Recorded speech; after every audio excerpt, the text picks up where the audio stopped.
Hello, this is the tour for the Social Development Goal Museum by Jonas, Praval, Jerry, and William. So our social development goal is goal number 14, life underwater, and what we focused on was plastic in the ocean and pollutants getting to the ocean, mainly municipal waste. So in this first level, someone throws away a bottle, but they miss, and now the bottle is litter, and we have some figures about marine debris and deep sea sediments. And then we have some more about how plastic pollution threatens a wide array of issues. And then we come up to this a little bit of platforming and another figure about plastic bottles consumption. And as we're jumping over this trash,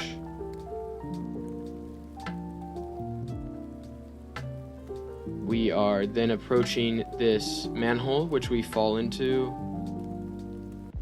And now we're in the sewer, which is talking about how municipal waste, even when things do make it to the sewer system, how sometimes that can't even solve the problem, and how microplastics a lot of times are sent back to farms or are used on farmland and are then just put right back into the water. So they're not actually being filtered out.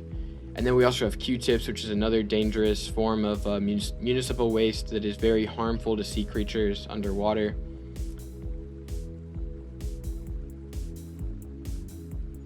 And the main goal of this room is kind of just to show people that even if stuff is making it to what we think of as the right place, that it might not actually be helping. And we need to look more into that and be mindful of where our stuff is going.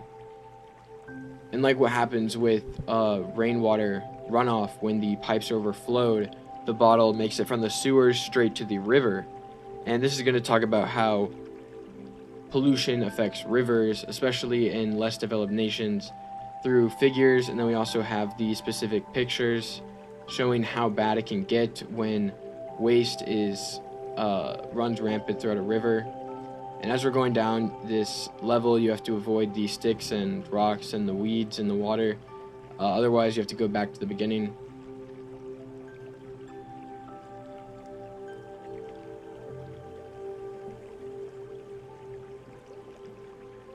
And a big point of this level is really to contrast the kind of peacefulness of the environment and the music with these images, and kind of get people to think about that juxtaposition and have that contrast in their mind. And then we end with this call to action about how we need to halt the influx of plastic into oceans as the plastic bottle makes it to the ocean, where he then is going to float and then reach the Pacific garbage patch, where he finds a skate. Now for this level, we're going to be riding down the Pacific garbage patch on this skate and doing flips in the air by pressing the up arrow, and each one is going to give you 50 points. And as you get to new point thresholds, there's going to be new facts at the bottom, new pieces of information, and we're going to be riding past these charts. So some of these charts, like that one, are partially submerged because the main point of them is the sentiment of them rather than the specific figures. And that last one that was very submerged, for instance, was a very long chart of how plastic affects animals. And the reason it's partially submerged is because the gist of it is just that it kills them. So we don't have to go through every single animal. And then we were riding on this snake the whole time, actually.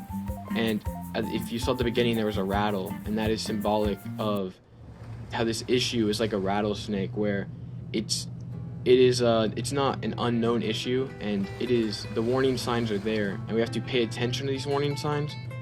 Otherwise, we are going to get the bad effects, which we can see are coming. And those bad effects are then shown in this level, which is kind of no longer plain as the bottle. He got stuck in the Pacific garbage patch, and now we are kind of floating through this trash-ridden future and looking at figures of already kind of dystopian things that are happening, like in Sri Lanka, where plastic is now like in the fish because of a tanker spill that happened a few years ago.